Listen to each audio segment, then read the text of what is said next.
Drawer number 8 clicks when no one's touching it. The temperature drops 20 degrees colder than every other drawer in the morgue, and it's not because of the refrigeration system. I've been a nurse for 31 years, and I can tell you with absolute certainty that the dead don't move, don't make sounds, and definitely don't remember anything. But everything I thought I knew about death is being challenged by what's happening in that drawer, and the evidence I'm about to share with you will make you question everything. My name is Linda. I'm 53 years old. I've been a nurse for 31 years, 20 of them at County General, and about 7 of those in the morgue rotation. When I was younger, I used to joke that the dead were easier to deal with than the living. No talking back, no panic, no mess. I volunteered for post-mortem prep like it was an act of mercy, and for a long time it felt that way. Quiet, simple. But over the last few months, the quiet stopped feeling peaceful. Now it feels like someone's holding their breath, waiting. The first time I heard the click, it was just past 2 in the morning. I had just finished logging a DOA from a car crash. Young man, maybe 19, still had blood on his teeth, and the expression frozen on his face was more confused than scared. I slid him into drawer 8 and sealed the latch with the usual pressure, walked away. A few minutes later, click, I turned. Nothing open, nothing visible, just that soft, deliberate sound of metal unlatching, and then nothing. I thought maybe it hadn't sealed right. Happens, so I went back, pushed it in firmly again, checked the hinge, made sure the tag was still looped around the toe. It was. Everything was in place. But the next night, it happened again, and again. Always drawer 8. There's a rhythm to it now, like something inside waits for the silence to settle, waits for me to let my guard down, and then click. I started keeping the lights on longer. I'd pretend to sweep or clean near that side of the room, just to avoid turning my back. I told myself it was nothing. Old hinges, settling metal, maybe the weight of the body inside shifting just enough to pop the catch loose. I had explanations, rational ones. Nurses are supposed to have those, but none of them settled in my gut. Then one morning, I found the toe tag on the floor. Drawer 8 was closed, still latched, still cold, but the tag, I recognized my handwriting. Patient number 7843, DOA, blunt trauma, the one from the car crash. Only now, the tag was dry and cracked like it had been out in the open air all night. And I know, I tagged that foot and zipped that bag tight. I should have called maintenance, or the supervisor, but I didn't. I don't know why. Maybe part of me didn't want it explained, or maybe I already knew that it wouldn't be. A few nights later, I had to prep another body, another young man, but this one had overdosed. Thin, pale, hardly looked real. I slid open drawer 8 and found it empty. That was expected. Records said it was available, but the moment the drawer opened, a strange sensation hit me. Not fear, exactly, more like familiarity. Like I'd opened the wrong door in my own home and found something I'd forgotten. I placed the body inside, zipped the bag, closed the drawer. Click. Instantly. No delay this time. I opened it back up. Nothing had changed, but his hands were facing up now. I'd laid them flat against his sides. I always do. It's habit, training, respect. But now, palms up, as if he were offering something, or asking. I didn't scream. I didn't run. I just stood there, hands trembling slightly, the way they do when your nerves are trying not to speak. I stared at his face. Peaceful, too peaceful. And then I saw it, his mouth, not wide, not open, but curled, slightly, just enough to look like the beginnings of a smile. I sat down right there against the wall beside drawer 8. I didn't even realize I was crying until a drop hit my forearm. The smile reminded me of my brother. He died when I was 25. Motorcycle accident, crushed skull, closed casket. I never saw him afterward, never said goodbye. I just remember the last time I saw him alive, smiling at me, walking backward out the door like a movie cliché. I thought that was dramatic at the time. Now it just hurts. I never got to see his body. Never got to check if his hands were open or closed. And somehow drawer 8 brought all that back. That was 3 weeks ago. Since then, the drawer still clicks, always after midnight, sometimes once, sometimes twice. Once I swear I heard it whisper, not a voice, just the idea of one, the shape of a sound that never fully formed. I don't talk to it, but sometimes I think about it. If grief had a home, maybe it would live in drawer 8, cold, orderly, tucked behind stainless steel and routine. Maybe it waits for people like me, nurses who carry the dead without ever letting them go. I still do my job, still fill out the forms, still prep the bodies. But now, when drawer 8 clicks, I answer it silently in my head. Not tonight. I don't know what it's asking for. I don't want to. But part of me thinks it's not asking at all. It's remembering. And every time it does, so do I. Some sinks drip. This one thumps. Not like a pipe knocking or a valve closing, but like a heartbeat. A slow, steady rhythm that rises from the drain like something alive is buried underneath. I first noticed it during a quiet shift, the kind where the hall lights buzz louder than any conversation and every door sounds like it's creaking through your chest.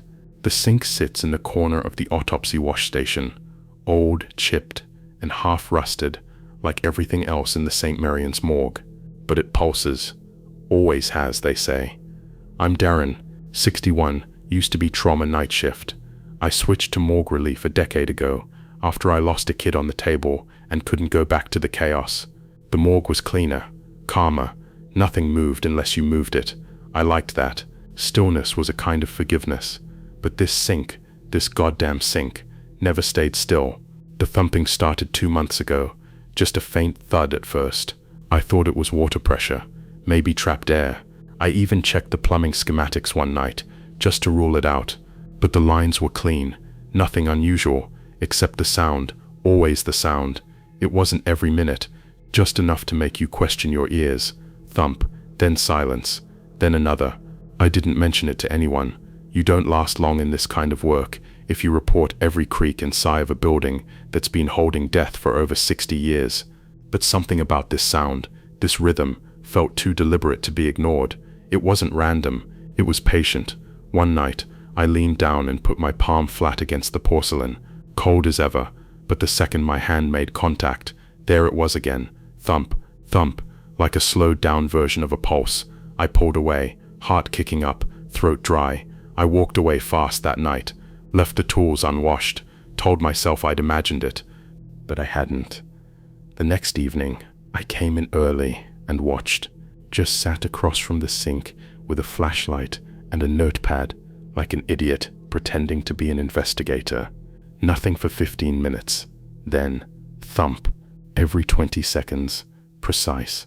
I checked my watch, timed it, still thinking, it has to be a valve, some backflow issue, maybe an echo from the ICU floor above. But the ICU is 2 stories up, and the pipes don't run vertical from there. That part I know for sure. So I did something dumb. I got my stethoscope from my locker and placed it against the pipe beneath the sink. The sound wasn't louder, it was clearer. A dull, wet thump, like someone pressing a heart against metal, and then it stopped, all at once, just gone. For almost a minute, the silence was so deep it hurt, and then my pager buzzed. Code blue, ICU, room 214. We're not supposed to be involved with live patients anymore, but I checked the board anyway, just out of habit. Patient was a 67-year-old male, cardiac arrest, died at the exact moment the sink went quiet. That was the first time I felt fear, real fear, the kind that has nothing to do with ghosts or curses, but with a pattern you can't deny anymore, a connection between the living and the dead that has no business passing through ceramic. I avoided the sink for a week, used the station across the room, but the thumping followed, not in the new sink, but in me. I'd lie awake at night and feel it in my chest, like a second heartbeat, slow and mournful, dragging time out longer than it should be. I didn't tell anyone. What could I say? That a sink was mimicking death, that plumbing had become prophetic. I'd be benched before I could clock out. So I went back to it, sat down, faced it like an old grudge. And this time, I spoke. Who are you? I whispered. "What do you want?" No answer, just the steady thump. The next day, I requested the logs from the past few months, dates of deaths in the ICU, compared them to my notes about when the sink pulsed. The overlap wasn't perfect, but close enough. Too close. Every major cardiac death matched a night the heartbeat had gotten louder. I even checked one from 3 years ago, a name I hadn't let myself say aloud in a long time. Mark Levinson, my first failure in trauma. 18 years old, massive chest trauma from a bike crash. We worked him for 20 minutes, but he bled out on the table. I carried his face for years. But what I'd forgotten, until I saw the name on the list, was that they brought his body to St. Marian's afterward. They logged him into the morgue, logged him out an hour later for transfer. But for that hour, he had been here. And the night before I first heard the sink thump again, it was the anniversary of his death. I stood over the sink and stared down into the drain, where the metal ring had rusted just enough to look like a cracked iris. I saw nothing, but I felt it. Not malice, not haunting, just presence. Like someone who had waited a long time to be remembered. I began talking to it at the end of every shift. Not prayers, not apologies, just names. Names of the ones I'd worked on, the ones who didn't make it, the ones I still saw in dreams. I'd whisper them, one at a time, like sending mail into a dark tunnel. The thumping softened after that, not gone, just gentler. One night, I found a single bloody fingerprint on the porcelain, not fresh, not wet, just a perfect mark, like someone had touched the sink a long time ago, and it never faded. I wiped it away with bleach and a rag. But when I turned off the lights, I could still see the outline. I stopped trying to rationalize it. This is what I believe now. The body doesn't forget, not when it's alive, and not when it's gone. And sometimes the places we work in remember too. I still use that sink every night, and every thump reminds me that death isn't quiet. It echoes. It taps through pipes and whispers through drains, and it's always listening, especially when you finally listen back. Some mirrors don't reflect. They remember. You stand in front of them long enough, and they stop showing you. They show something else.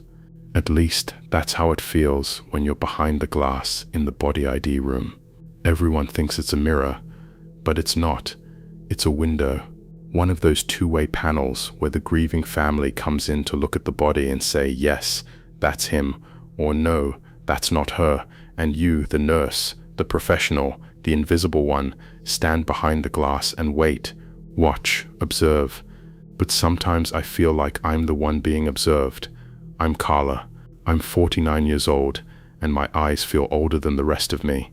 I work night shifts at Memorial Hospital. I escort families into the ID room when a loved one dies and they need closure. I stay behind the glass, watching in silence as people fall apart. I've seen mothers crumble to the floor, sons turn their backs and leave without saying a word, husbands break down whispering names that don't belong to anyone anymore. You're not supposed to feel anything. You're supposed to stay still, keep your distance. Professionalism. But over the years I started noticing things, subtle things. One night a woman came in to identify her sister. Her hands were shaking. The body was clean, composed, just like we were trained to present it. She nodded, confirmed it was her, but before she turned away, she looked at the mirror and smiled, not at herself, at something behind the glass. I was the only one there, and I wasn't smiling. Later, as I was filling out the paperwork, I remembered the woman's eyes. They weren't glassy with tears. They were focused, like she'd seen someone else in the room with her. I tried to laugh it off. Stress makes people see what they want. It was probably nothing. But I stopped standing directly behind the glass after that. The mirror always gave me a strange feeling, even before that night. It's the kind of surface that holds stillness too well. You expect to see yourself, but there's always a half second where you think you won't, like the reflection needs to catch up. Sometimes when I'm alone in the room prepping the next ID, I see something move behind me, but when I turn there's nothing there, not a person, not a shadow, just the hum of the air vents and the soft buzz of the ceiling lights. A few weeks later, a family came in, A father and his young son. The boy couldn't have been more than 8. His older sister had been found unresponsive at school. Cardiac failure. No warning. I watched from behind the glass as the father nodded stiffly, eyes never leaving his daughter's face. But the boy, he just stood there staring at the mirror. I remember how his head tilted slightly. His eyes didn't wander. He looked locked in. After a minute, he pointed toward the glass and whispered, "She's smiling at me." I felt a shiver work its way through my ribs. I hadn't moved. I stepped back from the glass, just a few inches, my breath caught in my throat. The father didn't hear him. He was too consumed by the body, by his own quiet horror. But the boy never looked away. I saw his lips form something like a question, then a soft smile crossed his face before he turned and walked out without needing to be told. I cleaned the room that night, wiping everything twice, maybe 3 times. But when I stood in front of the mirror and looked at my own reflection, I noticed it again that delay. My face didn't move with me. My expression changed, and for a moment, the reflection didn't match. It blinked too late. I told myself it was exhaustion, the fluorescent lighting, but I couldn't shake it. That night, I stayed late and watched security footage from the ID room. Nothing strange, no glitches, just me, standing still behind the mirror. And yet, in the still frame from the boy's ID session, I swear it looked like someone was beside me. The angle was bad. It could have been a trick of the light, but the shape was there, taller than me, thinner, with something like folded arms, watching, not moving. I didn't tell anyone. That would have meant questions, and I didn't have answers, just feelings. There's something about that room. I think it holds on to more than just grief. It holds echoes, not sounds, but moments, expressions, postures, gazes. Maybe pain lingers in the glass, like breath on a cold window. Sometimes I dream about the room. In the dream, I'm on both sides of the mirror. I'm watching and being watched. But the person behind the glass isn't me. It just wears my shape. It smiles too much. It doesn't blink. And when I try to leave, the door won't open. I wake up with my heart pounding, always at 3:12 a.m., never earlier, never later. A few days ago, a new nurse asked me why I always stand to the left of the mirror. I told her it's out of habit. But the truth is, I avoid standing in the center, because that's where I see it most clearly. That not quite my reflection. It's subtle, just a twitch of the mouth, or a tilt of the head that I know I didn't make. Years ago, I stood in that same room to identify my father. I was 22. He'd had a heart attack in the parking lot. By the time I got to the hospital, he was already in the morgue. They led me into the ID room, and I remember standing there, staring at his face. I wasn't crying. I wasn't even sad.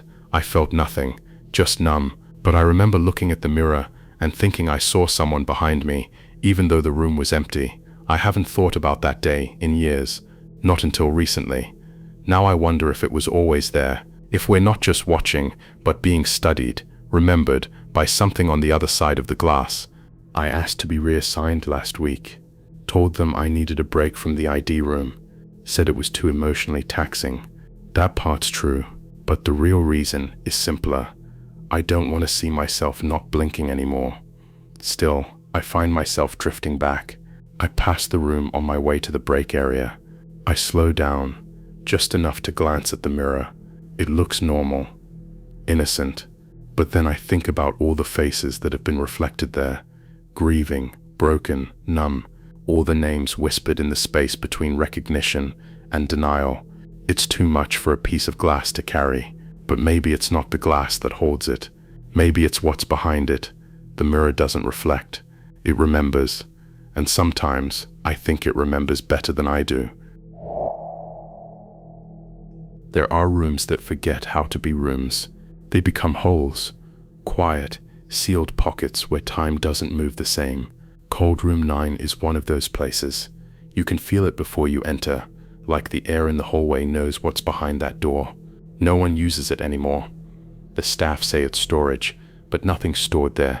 It's just a room that was once part of the autopsy wing, back when Fernbridge Psychiatric Hospital handled its own dead. That wing's been shut down for over 20 years, but Cold Room 9 still sits at the end of the corridor, locked but not forgotten. I'm Marcus, 55. I'm the night cleaner.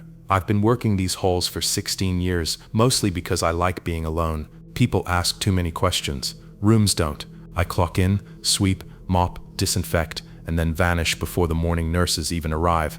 That's how I like it. Simple, quiet. But room 9, it doesn't stay quiet the way other rooms do. Its silence is too loud, like it's listening, like it's waiting. I didn't know much about it at first. The janitor before me left a note in the locker, "Don't mop room 9, it stays clean." I thought it was a joke, or maybe laziness disguised as wisdom.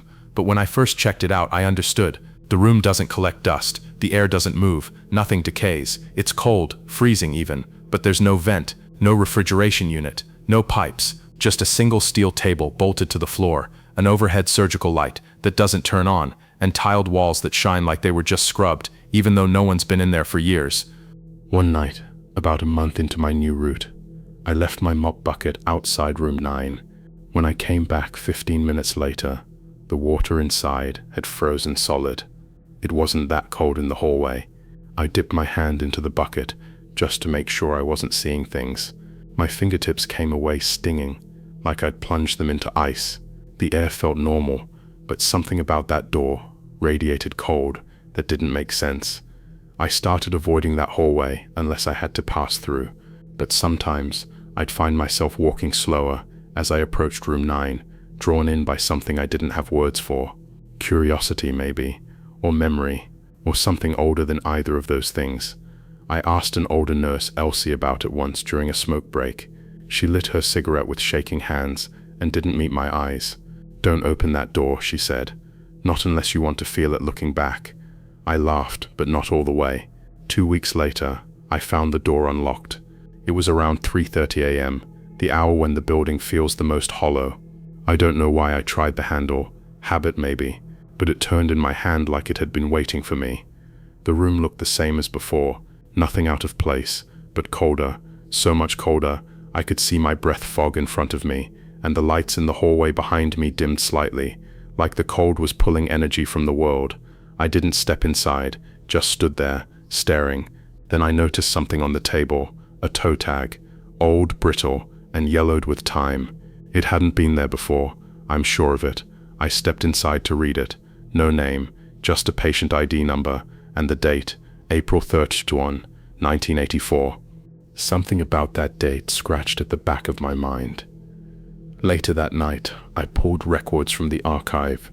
I had to lie to get access, said I was cleaning out old files for disposal. I found the patient listed under that ID. Male, 39, committed for acute paranoid schizophrenia, died from what the report called unspecified trauma. The body had gone missing for 3 days before being found in room 9, cold to the core as if frozen, but the building hadn't lost power, and room 9 wasn't refrigerated. The final note in the file read, "No further explanation. Body released for burial." I couldn't stop thinking about it, about the idea of someone lying on that table, alone in the dark for 3 days, surrounded by silence that never shifted. I tried not to imagine the look on his face when they opened the door, whether his eyes were open, whether he'd been smiling. That night, I dreamed of room 9, only it wasn't a room in the dream. It was a hallway, endless and narrow, lined with doors. Each door had a tag hanging from the handle, fluttering like it was caught in a breeze I couldn't feel. I walked past each one until I came to the door with no tag. I opened it and stepped inside. I wasn't cleaning. I was lying on the table, not dead, not breathing, just lying there, eyes open, heart still, like I was listening for something in the cold.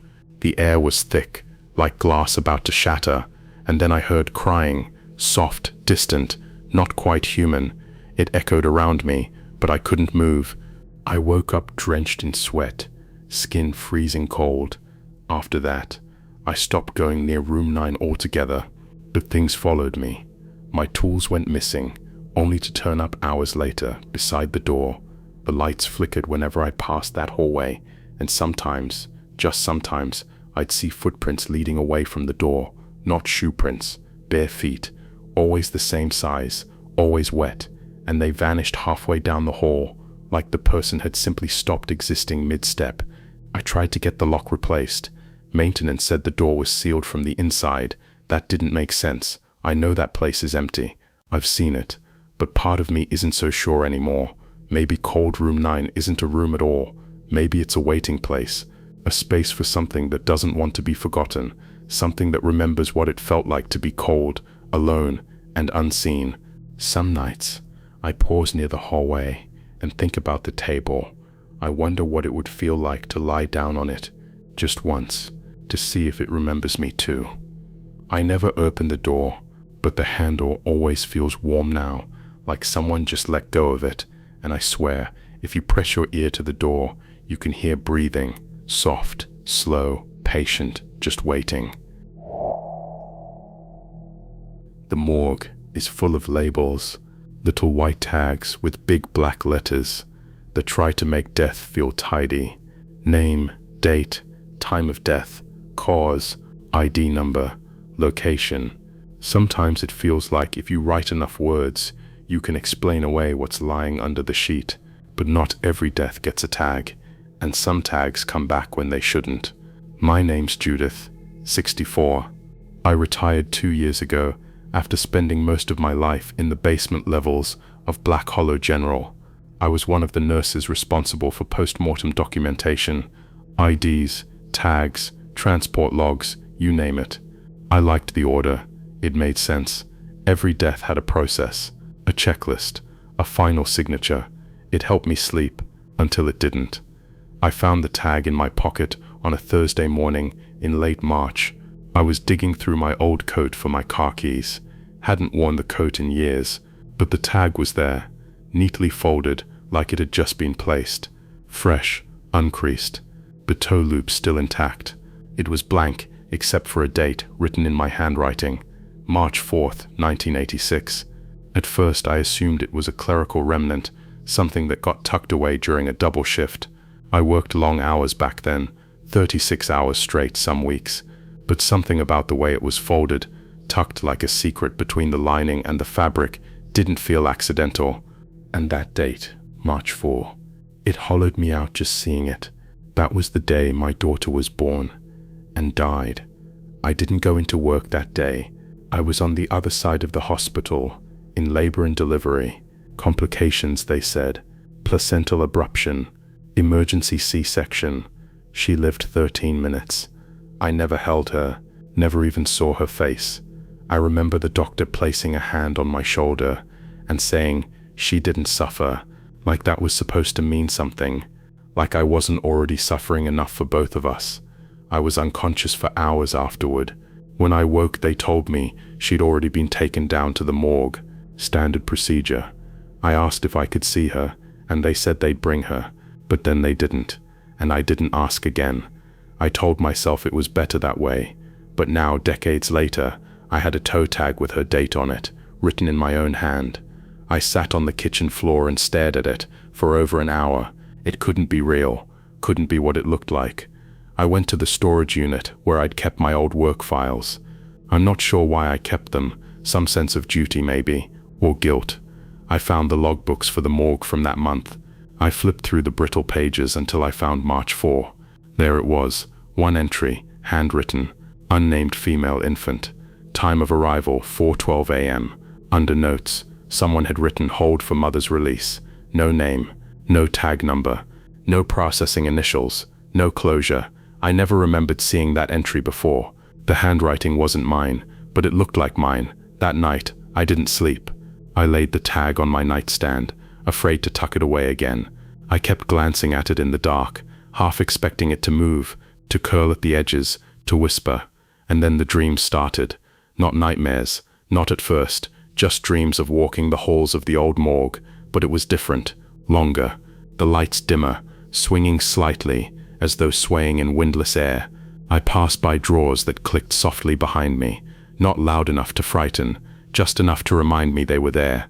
In every dream, I reached the cold room at the end, the one we only used for pediatric deaths, a smaller space, brighter, supposed to feel comforting, but in the dream, the lights never worked, and there was always something on the table, a bundle, small, wrapped in white linen, no sound, no movement, just waiting. I'd always wake before I could see the face. After the third night, I went back to the hospital. I told myself I was visiting friends, saying hi to old co-workers, but I made my way to the archives.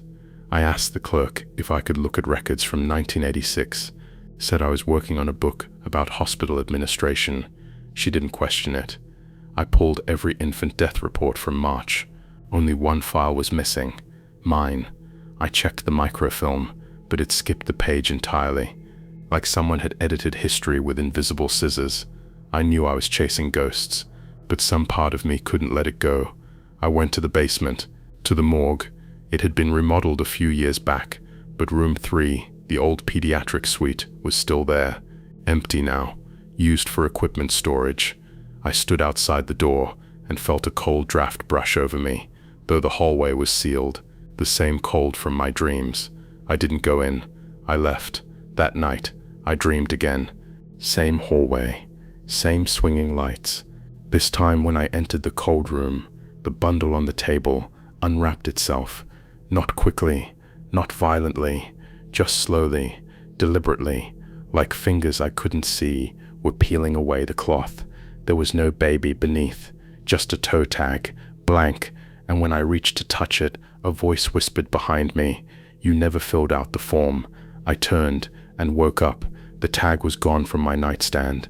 I tore apart the room looking for it, but it was nowhere, not under the bed, not in the drawer, not in the coat where I'd first found it. I haven't seen it since. But sometimes in spring around early March, my coat smells faintly of antiseptic and baby powder, and I find myself checking pockets I haven't used in years. Part of me wonders if that tag was ever real, if I made it up, if my mind, weathered and tired, invented one last punishment before rest. But another part knows the truth. Some deaths don't get processed, some losses don't get filed, and some names never make it onto a form, but they still find their way back to us, in pockets, in dreams, in quiet corners of the world where grief keeps its own records. I never filled out that tag, and that's how I know it was hers.